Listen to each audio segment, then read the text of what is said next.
at noon. I don't know if y'all just heard this.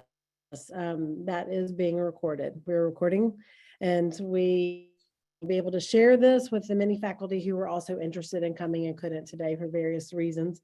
But we had a really fantastic session at noon today with parents. We had, at one point, we saw, we think we got to 100, maybe even a little more than 100 at one time. And Rob, I've been getting emails through the day of just thank you. That was helpful. Very positive response. We had some fantastic questions, some that came before and some that came after and during, and many that the counselors are able to communicate.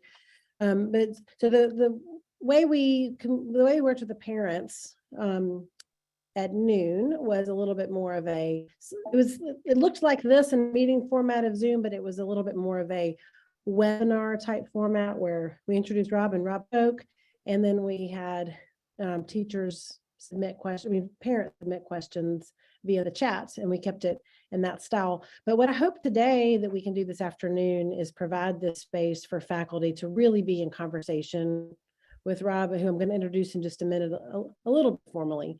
But I think this would be very time well spent to be in conversation. So with that being said, I don't know that I envision this being a speech and then the questions coming very formally through the chat. Let's hope this is a back and forth because we've got a really fantastic group of faculty gathered here, and hopefully some more will come. So that being said, I am excited to a little bit formally introduce Rob Evans, who is here with us for this next hour or so. He has been incredibly helpful to us already as a school. And he's spoken with, he and I've been lucky enough to have some conversations individually. I think Albert has. He met last Friday in Zoom format with the counseling team and also Jonda, and it was I felt a very helpful discussion, somewhat in preparation for today, and then also just counseling in general of the school. Rob Evans is a former high school and preschool teacher, also child and family therapist, psychologist and school consultant, worked with over 1,700 schools, including St. Mary's right now, and then prior to long this ago, also. long Yes. ago, Amy. Well, we're very glad that you still are doing the work you do. And I know you've helped many, many schools through times of crisis and just tough experiences. So we've talked to you a lot about what we've been through as a school, and very, very much look forward to hearing from you a little bit more today. So with that, I'll stop talking, and we're glad to hear from you. So I'm glad to be with you all. I'm sorry about the occasion. I didn't know Liza. I didn't know the other people who got murdered and wounded. I didn't know the two students you lost not so long ago. And I didn't know Shannon, who left you, but then also died. But no matter how you look at it, St. Mary's has had just a really exceptional amount of loss in a relatively short time, and some of it just sounds brutal. And I want to see if we can be helpful during this hour. And I'd be happy if you have a question or a thought or whatever, you can throw it into the chat, or you can raise your virtual hand, the yellow hand, if you want. I'm just going to say a few basic things by way of starters. Fortunately, Lauren and Andrea and Amy were able to get me some of the questions they've already received from you or some of you and others, and I want to see if I can address some of those. So the first thing I want to say is this: although it's not always obvious, these kinds of terrible tragedies do often illustrate something that I've seen repeatedly, which is that the vast majority of most students are mostly resilient and not fragile. All students have fragile moments, and some of your students, I'm sure you know, are truly fragile. That would stand to reason. most are unlikely to be fragile. Most kids are mostly resilient. They mostly recover from a wide range of very difficult events. And frankly, they often recover faster than we adults do. Very young children often have fabulous filters, and they often think very, very concretely. And they don't get lost in lots of the what ifs and complexities and whatnot. As kids get older, they can and they do at times. But I have worked in a number of schools where there has been a student suicide, and I've come in the morning and seen students, high school kids, weeping. And I've gone back that afternoon and seen some of those same kids leaving school, chatting normally with their friends. And it's not that they had forgotten or didn't care or anything like that, but they're adolescents. So the first thing for me is that it's really important not to overassume what these tragedies mean to all of your girls. We typically think if I'm this upset, they must be even more. That's rarely the case. And when it is, as I've just said, they often recover more rapidly.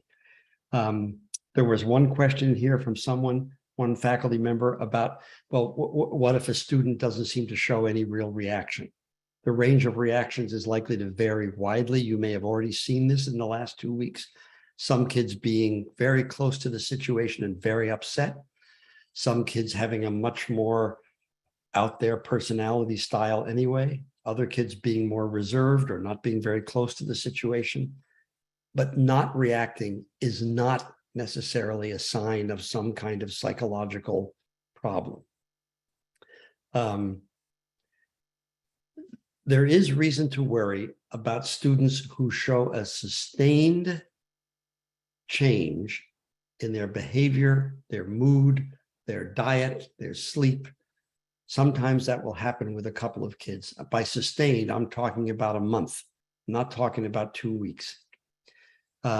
It's not unusual for some students to be off their feed for a bit, for them to not sleep well, for them to be irritable or down or whatever. What we worry about is a sustained difference in a child of any age.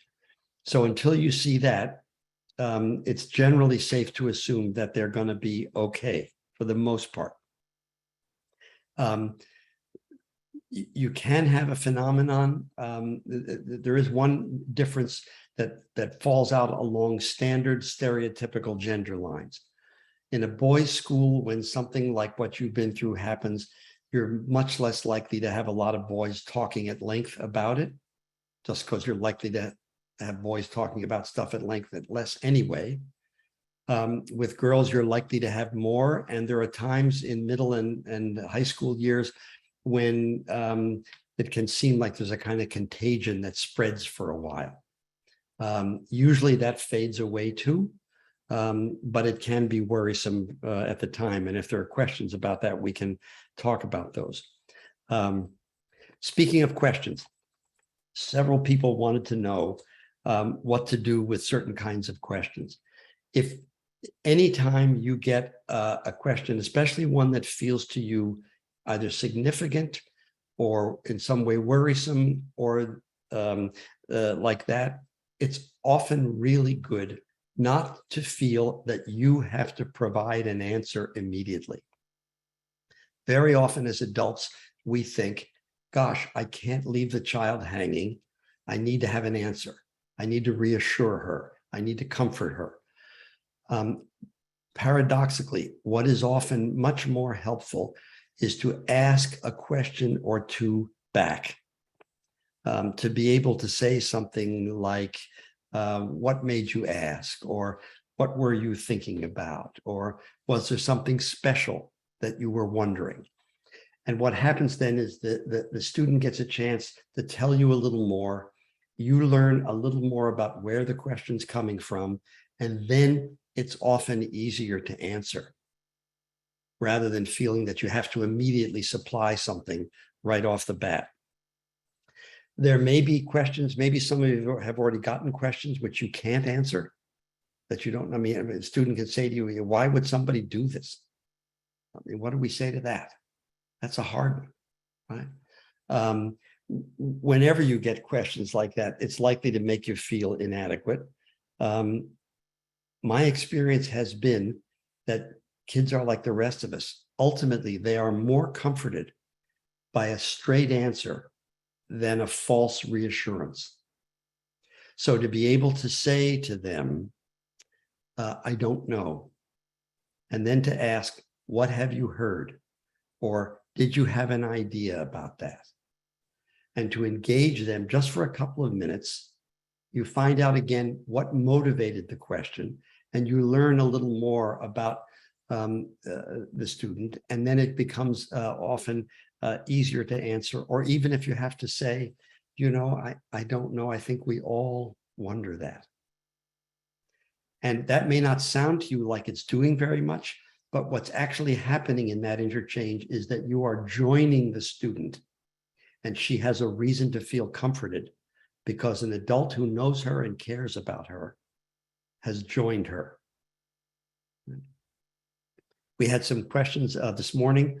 You know, what about students, for example, who say, well, you know, I'm worried about whether I should go out at night, or I'm worried about whether I should be filling up my car with gas, or because I could be carjacked, or there could be somebody else with a gun or whatever.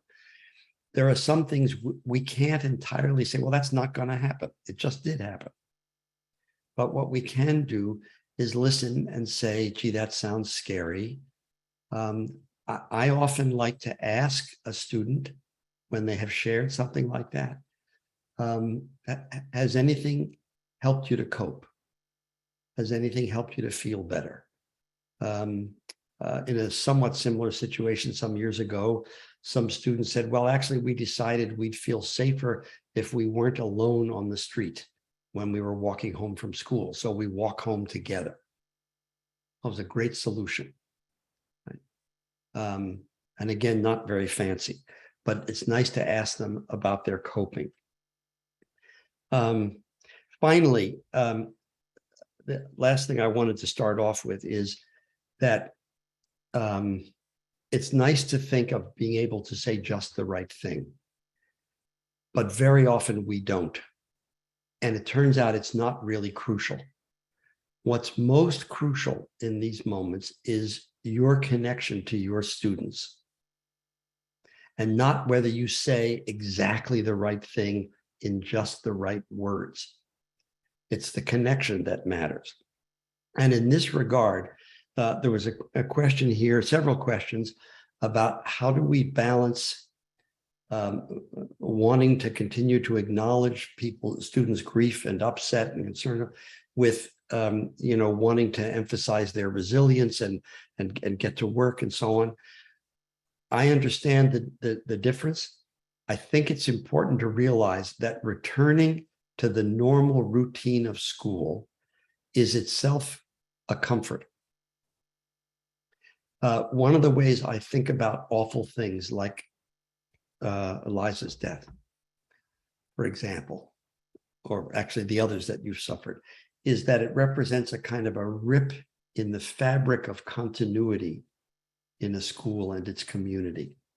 And when that has happened, one of the things that makes people feel better is the restoration of continuity.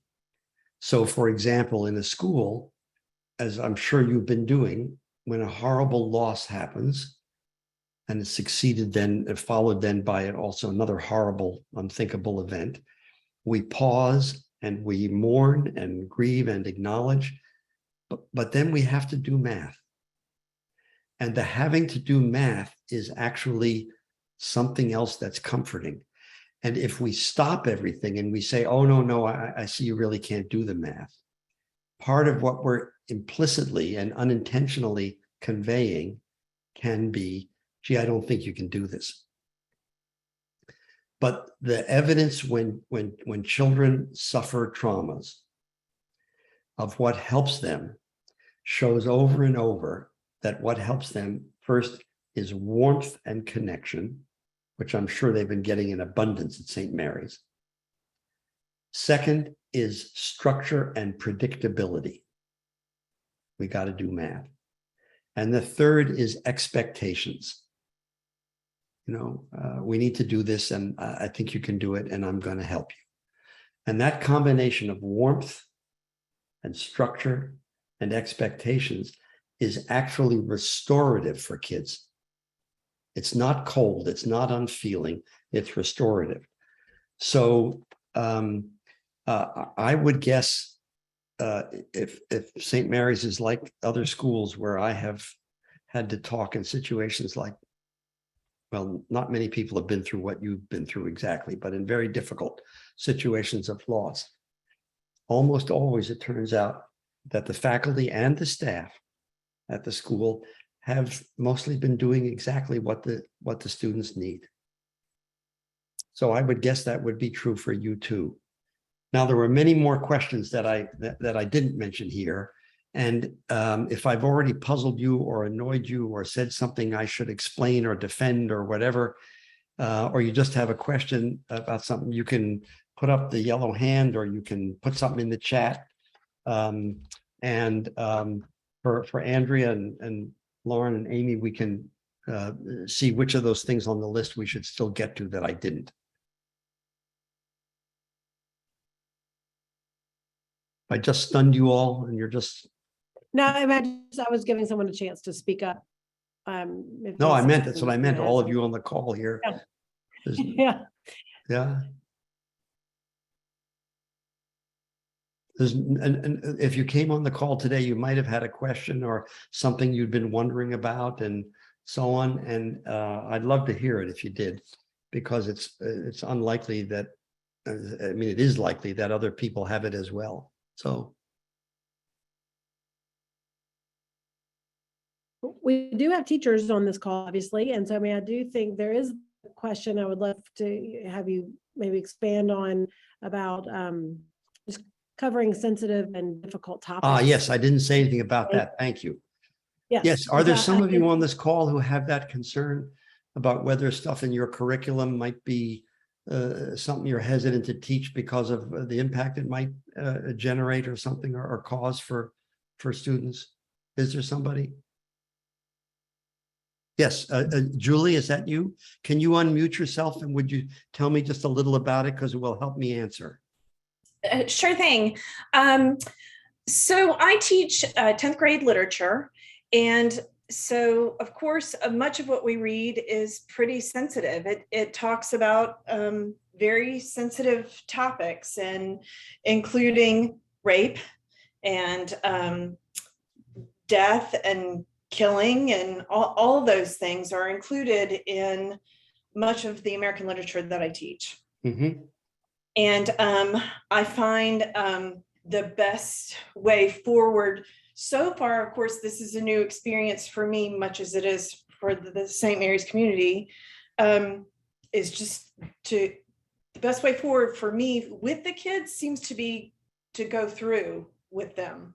So just be candid and let them say what they need to say and just engage in a conversation, knowing that we're in a safe place and that, we're going to respect each other. Because a lot of the things that are covered in literature, especially at the high school level, can be scary. So I think kids, as long as they feel safe, they may not feel super comfortable, but as long as they feel safe and they know that they can be candid, that seems to have worked so far. Boy, I wish I could bottle what you just said or had the video of it. I'm an old English teacher. First of all, I'm old. And second, I taught English long ago. But those warmed my heart hearing you say that, because what's crucial about what you said is that, first of all, these things are in literature in part because they're in life, as you only, you have the evidence right in front of you. Yes. Secondly, that what makes a difference is when the girls are in a safe space. the context in which you can talk about difficult things is very different than if you're not in a safe space. So I could imagine that there could be a difficult moment. I could imagine that there would be a tear or two. I could imagine that somebody would say, oh gosh, this is awful. This makes me think of, you know. And if that were true, what would you do but pause and acknowledge, right? And you would listen, and then you would talk about the story. So I'm with you about this. I think if your sense is that that's what you want to do and that you're able to do that, that sounds fine to me. And in a worst case scenario where someone got very upset, there would be always something that could be helpful to her. Because again, she's in a safe place, in a school where she's known, and in a school where people care about her and are going to make sure that she turns out to be, you know, able to cope. So, so I'm with you about that. Now, I have been at times in places where someone said, I don't think I could do this. I don't want to teach this book this year because I'm afraid I would get too upset, or that's okay with me too. I don't feel that people have to stick rigidly to everything they planned, but if sounding the way you do about it, it sounds okay to me. And I'm actually Can I glad ask to a hear it. follow-up? What would you say to parents who say, why are you still teaching those? What would I say? I would say, no, what I would say is, before I answered, I would say, can you tell me why you ask? And I would want the parent to tell me first. Well, I'm afraid. So they say, I'm afraid my daughter would get upset. Let's just say they say that. And then I would probably say, yeah, okay. And if that happened, what are you worried about? And what I would want to do first, Amy, is draw the parent's concern and hear it, because then anything I say, they're not going to hear clearly until I've done that. Right. And once I've heard that and they say, well, I'm afraid she'd fall apart or whatever, you know, then I'd be a little better to answer, which my answers could range all the way from, gee, you know, I know her really well. I've thought long and hard about this. We're going to prepare this discussion in a sensitive way. We're not going to push things beyond where they need to go. But I really think she's able to cope, and that the other girls are too. And, you know, I'm happy to stay in touch with you. If anything should come up, we would let you know. But actually, I think we're going to be able to do this. But I wouldn't start off saying that. I would start off saying, what are you concerned about? What do you want me to do? Well, I want you not to teach that book. And if I were to disagree, or if I decide, what are you worried about? And I'd ask it like that. Can you tell me what your concern is? And what's going to happen in the couple of minutes of that back and forth is for the parent to have a clear sense of being heard, listened to, you know, and you know, if they're still upset about it, they can always, I don't know, they can call Albert. They probably call Albert anyway. And Albert can say the same thing or whatever. No, I'm not joking. I mean, well, I am a little, but, you know, anyway, like that. What I wouldn't do is race into a detailed defense of my decision. Right? I want to have this first. Tell me more. What's your concern? What are you worried about? What makes you so sure that would happen? Gee, you seem to be kind of doubtful about whether your daughter could really cope. And then I'm willing to say, gosh, you know, the way I know her, I kind of see her differently about that. Like that. And we've had, okay, Lauren, please. I noticed in the chat, there was a question from some of the ECC teachers. Yes. When they are feeling sad and they express emotion at school and the kids notice that and they ask them what's wrong, the question was, what is the best way to respond to that? So why is Mrs. Leatherman crying? So if we were going to give the kids a blunt answer, no punches pulled, what would we say? Mrs. Leatherman is feeling sad because remembering Mrs. Fletcher. Like that, maybe? That's what I'd say. And most kids will take that, especially the young kids, pretty matter-of-factly. One thing I almost never worry about is if a teacher occasionally tears up in front of kids after something like this. Now, you're crying every day and you're unable to function. That's different. I'm not talking about that. But if something somehow triggers a memory and it comes up, and especially the little kids, Lauren, I mean, I bet you've had this experience. There's a lot of stuff they kind of just take if you just say it matter-of-factly, right?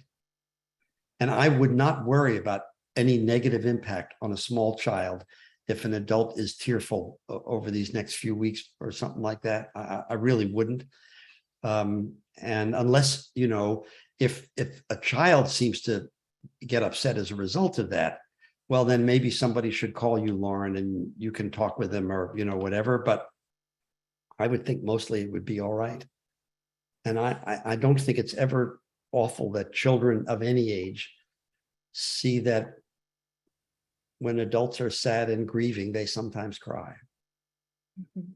Thank you. That was helpful. And another question that came up, this was a middle school question, is how do you put boundaries around some of the milestone events that we've experienced? So like, how are you meaning that? Andrea, do you want to speak to this? Yeah, one? Andrea, do you want to say something about that? Yeah, absolutely. So last week we had the anniversary of Amzi's death, and then it was Elizabeth Dunlap's birthday, I think a few days before that. And so because Amzi happened first, a lot of the middle school girls are looking to see how that has been memorialized and how we've responded and how we've honored her anniversary.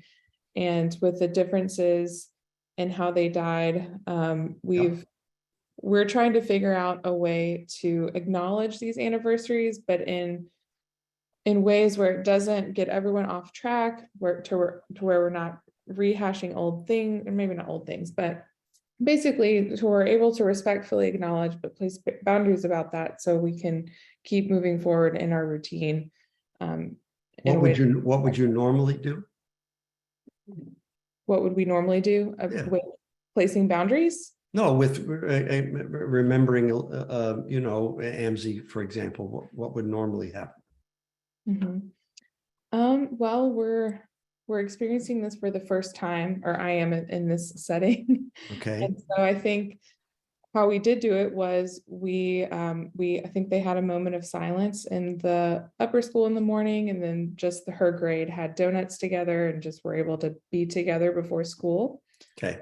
And we did something similar for middle school on Elizabeth's birthday. Fine. That seems like plenty to me. The challenge often is the differences in the death, because you want to acknowledge the loss, but not the manner of the dying when there's a suicide. So that's sometimes challenging. However, here again, most kids are mostly resilient. I think a moment of silence, something relatively brief, so something like what you've done seems like plenty to me, and you go on. I think here again, this is another example of something that often has a bigger impact on adults. So here's something, for example, because of the way Elizabeth died. I have learned from working in nearly 40 schools after there's been a suicide of some sort, that, and just living as long as I've lived, that we currently have 41 participants on this call. So I'm making an assumption as I sit here that there are at least 8 of us, and I'm one of them, who have a suicide in the past somewhere, not that far removed, either out to a cousin or up to a grandparent or something, or a friend or whatever. So it often is very resonant to us adults. And it's any parent's worst nightmare. So all of us who are parents are going to have an extra, clutch inside about it. And so we often, again, imagine that in your case here, that the girls at St. Mary's will be equally or similarly affected. But a year later, it's not likely that most are. And that doesn't mean they don't remember or whatever, but it does mean that in general, at least over and over in my experience, the impact is larger for us and lingers longer for us than it does for them.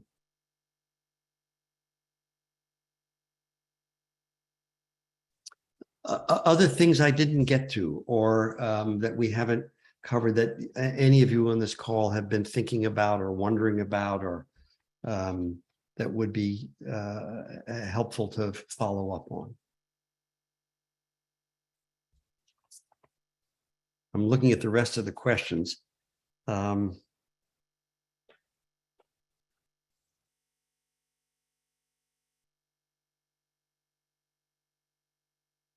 There's a question here. How do you reassure kids that they are safe and their family is safe? And have some of you had questions like that? Whether it's just the counselors or others of you, that students are worried about whether they and their families will be safe? Yeah. Has anybody found something useful to say that seemed to go well and be helpful? I have a question. I'm sorry, I couldn't get my Zoom privacy settings off. Hi, this is Brennan Adrian. I'm the head of the early childhood. Oh, hi. I have a quick question just about offering, like, I've had some teachers come to me and point out that a colleague is having a hard time. I think my question would be, about their own grief, or maybe they seem more tearful than usual. At what point, as kind of the leader down in the ECC, or maybe advice for other colleagues, if they notice somebody's having a hard time, at what point am I saying something or intervening? And my background's also in counseling as well. And then at what point am I, I guess what I'm asking is, at what point is this, something where I need to step into somebody's lane and say, it might be time? Do you have any general tips?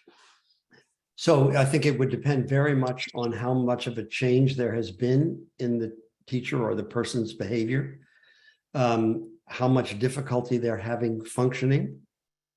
There are some people who, even though they're suffering terribly, pull it together as long as they're with the kids and come across great. There's some who don't. If you see somebody or you hear of somebody, if teacher A comes to you to say something about teacher B, I'd probably want to know what they had seen. Had they said anything to teacher B? What had they heard back? Is there something they were hoping you would do or that you might be able to do? And they say, well, yes, I was hoping you would go talk to her or whatever. Well, okay, if you know your folks well, you can go and do that. You can ask how you're doing. You can actually, if you want, just make the rounds briefly, one-on-one person. How many folks have you got, Brendan? About 35. Well, that's going to be a lot. So no, it's a lot of people to get to one by one. But you can let people know if anybody's having a particularly hard time, that and there's any way you could help, you'd be glad to know. And if a couple of people come to you about teacher B, I'd probably want to talk with teacher B and say that. A couple of people have come to me and said, it seems like you're having a really hard time. And but to me, there's two parts of this. Technically, if a person, teacher B, is doing her job and doing it well, The rest of her life is actually up to her, right? She can say, no, just let me alone. Well, okay. If she's not able to do her job, that's different. And then you want to, and I know you have right, the school has an employee assistance plan, right, that people can be referred to. Albert told me about that. So there is a resource that you can use if you need to with people if they needed it.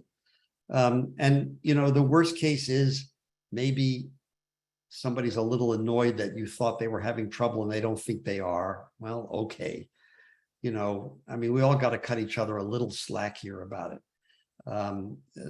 And the other thing is, it may be, next week, maybe the week after, not necessarily a bad thing when you have your whole team together, all of them, just to spend a little time inviting people just to say a little about how they're doing. And to me, that would include two things, Brennan. Anything that's been especially hard, I want to hear that. And I'd like to know what has helped you to cope. And I think for all of you on this call, for all of us, it's good to be able to tell somebody what's been hard, but it's also good to be able to think to yourselves, every one of you, what has helped you to cope? What's helping you today to cope? Because very often, this is a sort of a side, I don't want to digress too much. So, my experience with teachers, which I was myself, is that they often take much better care of their students than they do of themselves. And the good part about that is obvious: the outreach and the caring and the skillful instruction of children. And the harder part is that it's often easier to feel I haven't done enough. And, I used to make a joke. I don't know if I made it when I was at St. Mary's years and years and years ago. It was a long time. I used to say, I still say often to teachers, I don't know you people, but I know your type. If you're employed at St. Mary's Episcopal School, the odds are high that somewhere in the past you thought, if only briefly, about the convent, or if you were a man, the monastery.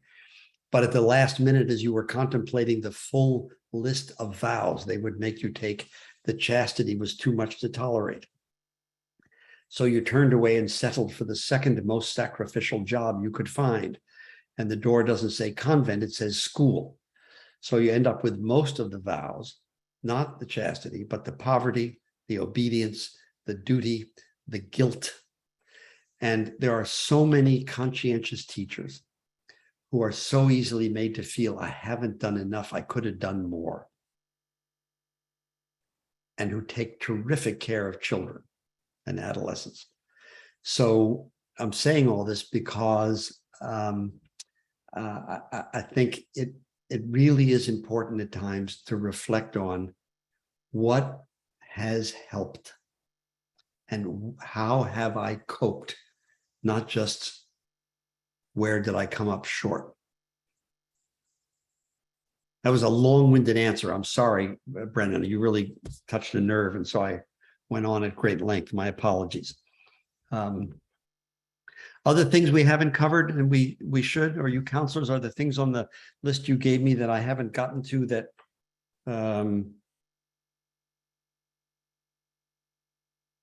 It's kind of taking a cue from what you were just talking about. I mean, you well know that St. Mary's has 3 counselors on staff, but I would argue that we actually have 180 something counselors on staff.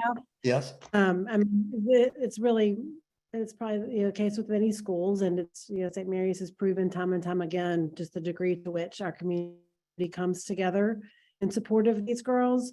And I don't know exactly what my question is in this, but I ask you to just comment for maybe a brief minute more about just to our to our teachers and staff who are really acting as counselors in many moments, particularly during a crisis.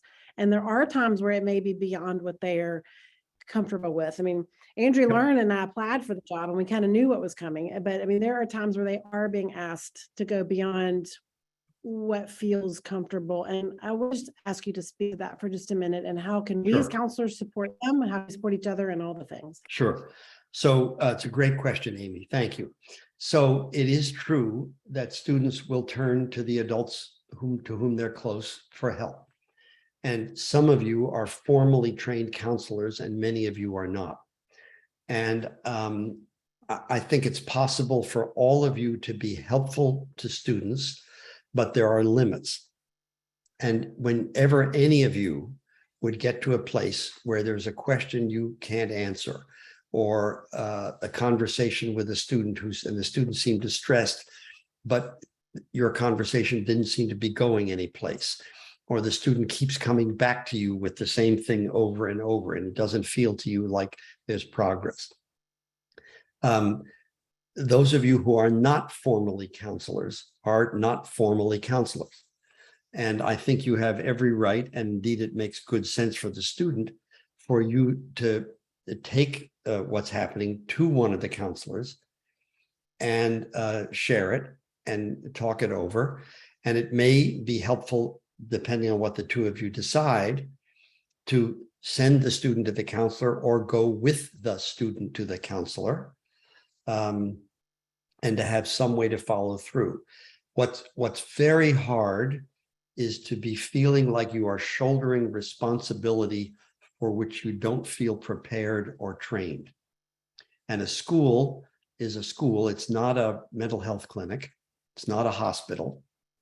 And what we can ask of you and hope from you is that you will do your best and give the girls your caring best and the best wisdom you have. But beyond that, there are other resources, and it's really good to make use of those and not to hesitate and not to feel embarrassed if you needed to do that, or actually, if on the other hand, not to worry that you're adding too much to a counselor's problem list or something like that, because if need be, the counselors can turn to other supports as well. So Amy, I'm in favor of being available and doing what one can, but not assuming that one somehow is solely responsible for the mental health and well-being of a particular girl who would come and want to talk, right? And there's no harm in saying to a student, you know, some of these things that you're asking me about are things that are really hard for me to answer. And I think maybe, you know, we ought to see what Ms. Mitchell has to say about that, or something like that. You know, and you can also just go and talk about it yourself first. So Amy, somebody could come to you, Andrea, and just say, can I just run this by you? I have this girl who keeps asking me this question. You know, and the other thing is, it's very, very helpful not to be alone, all of you adults. There's no stress that is not intensified by isolation. And some of us are more shy than others. Some of us are less likely to reach out than others, and so on. Everybody doesn't have to be effusively outgoing. That's not what I mean. But all of us do better when we know we have someone else we can turn to who would listen and talk with us and try to be helpful. It's the single biggest thing that makes a difference in the face of stresses we do not control.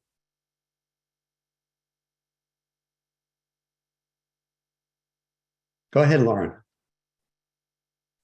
Okay, just got one more question from a lower school teacher. She wanted to know if you would model exactly how you would respond if a student comes in and asks you for details, how Miss Fletcher died, and they say, I heard a bad man hurt her.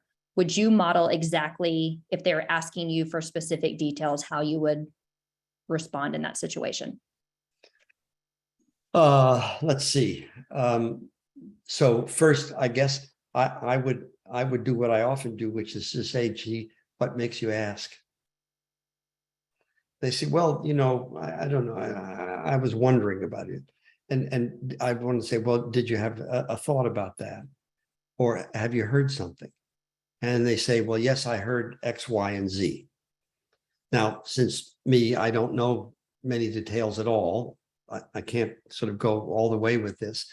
But hypothetically, the student says X, Y, and Z, and you know that X is true and Y and Z are not.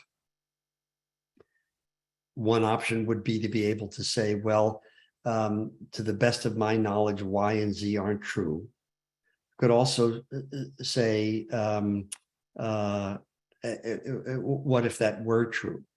Usually when the student is asking, it isn't just that she would have just a curiosity, though that's perfectly normal, especially if you have younger children.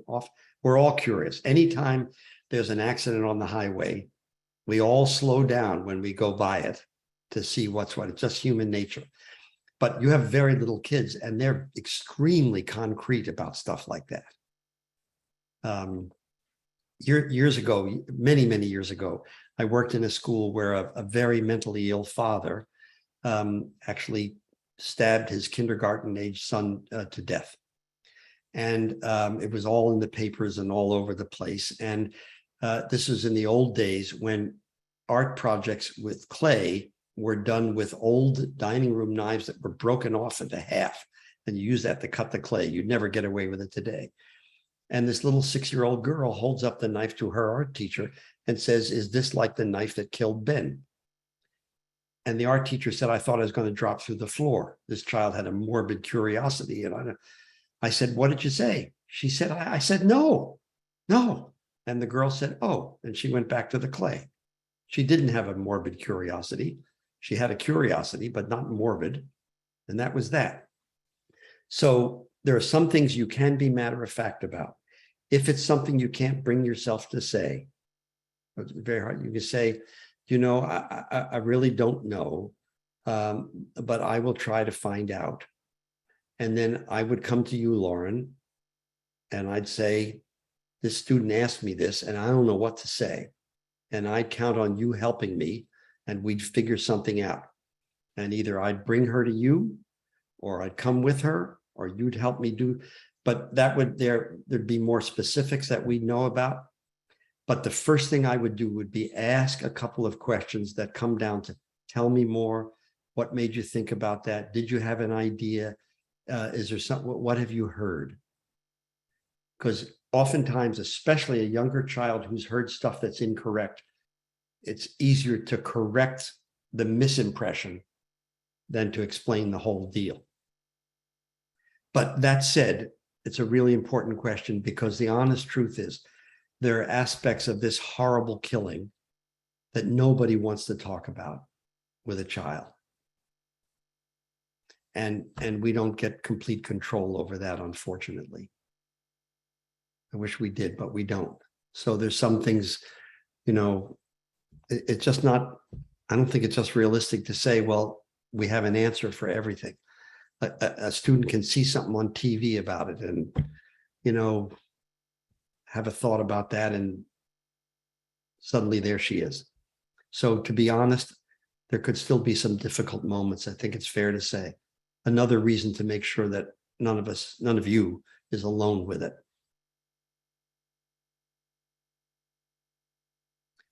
Albert, can I put you on the spot? I always like to put the head on the spot when I have him in front of.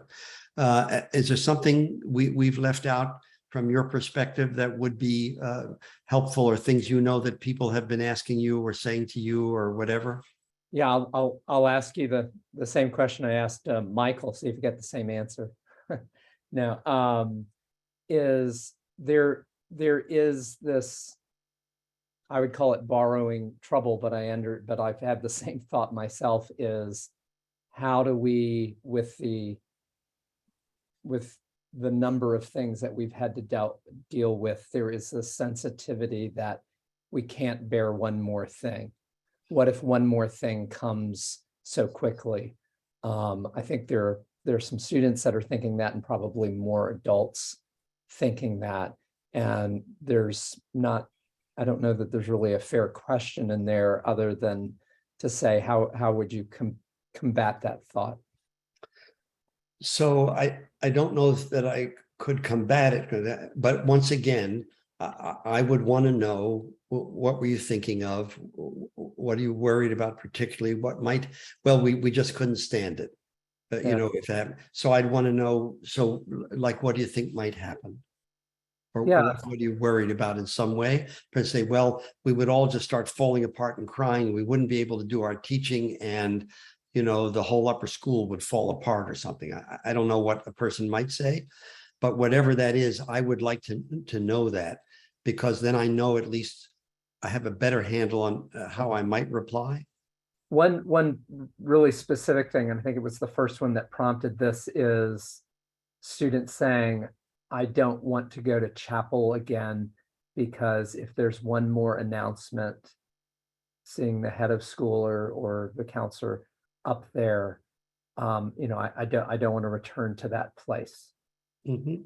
That's a very real one. Sure. And I'd say, and what are you worried about if you go back? I'd want to know, what are you worried about? What, you know, and also, I think, Albert, for me, after I've asked a little, I would want to say some version of, you know, we're going back to school. Mhm. You know, this has been really hard for all of us, and chapel is the place where we've had to make some of these announcements. You know, we hope we're not going to have to make any more like that, but it's also a place where when we go, we're all together and we can take care of each other. And that's what we do here at St. Mary's, because to me, it's pretty much not negotiable, right? Mhm. Chapel, we're going to chapel. So I'd want to be, I guess, sympathetic in my tone and not scolding in any way, but I'd want to be pretty clear, in essence, that it's not negotiable, if that's true, that it's not negotiable, right? Yeah. And then I might check back with the student a couple of weeks later and say, so I remembered what you said to me, and I know you've been in chapel the last couple of weeks and stuff, and I just wanted to see how you're doing. You know? Yeah. And I might, in the end, Albert, say some things about what chapel does to strengthen us and help us to cope, but I wouldn't start there by trying to convince the student of that. I'd start with the, you know, what are you worried about? What are you concerned about? What do you think might happen? And then I'd probably get there after that. Yeah. Thank you. But I think it's hard not to imagine, you know, the borrowing trouble. I mean, what you all have been through is just off the charts. That's all there is to it. I don't imagine there's another independent school in the country that has suffered 2 student deaths of the kind you did, the death of a recent colleague who had just gone to another school, the murder of one of your colleagues, followed by, you know, a shooting spree. So if somebody's feeling that you're snake bitten a little, that would make sense to me. You know, I mean, so the last thing to say about this, for each of you individually and for you collectively in your various divisions and departments and as a whole school, is I think if we had more time, what I would want to do, I'd want to go around here. I'd want to call on each one of you, and I'd want to hear from you something that's been really hard for you. And I'd want to hear from you something that has helped you to cope. And like you to remember that, you know, with students, we have typically 2 sets of expectations. We start the year with high strivings for where we want all the students to get, but we never know that they'll all get there, and we know it won't be at the same time. And if this is all we do, we risk burning some of them out. So we have a second set, which is the movement from day one to where we are today. And we pay attention to this as well as to this. And if something awful happens to a student, if there's a death in the family, if the parents go through a bitter divorce and custody battle, and in this case, when something awful happens to a member of the school community, what we normally do for the student is we make some allowance here. We don't expect functioning at this level when the student is in the middle of something difficult. We don't give up on this, but we look both ways. Most teachers and educators and staff people in schools that I know are better at doing that for kids than for themselves. So what I'm hoping is that you won't give up on your fondest wishes and your highest expectations, but that you will also cut yourself some slack and pay attention to what you have been doing successfully in the face of just unspeakable tragedy, and not lose sight of that, because it's a really good way to model for kids one of the best ways to cope through really hard times.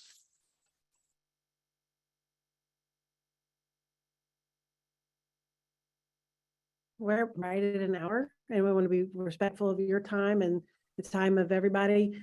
And obviously, thank you.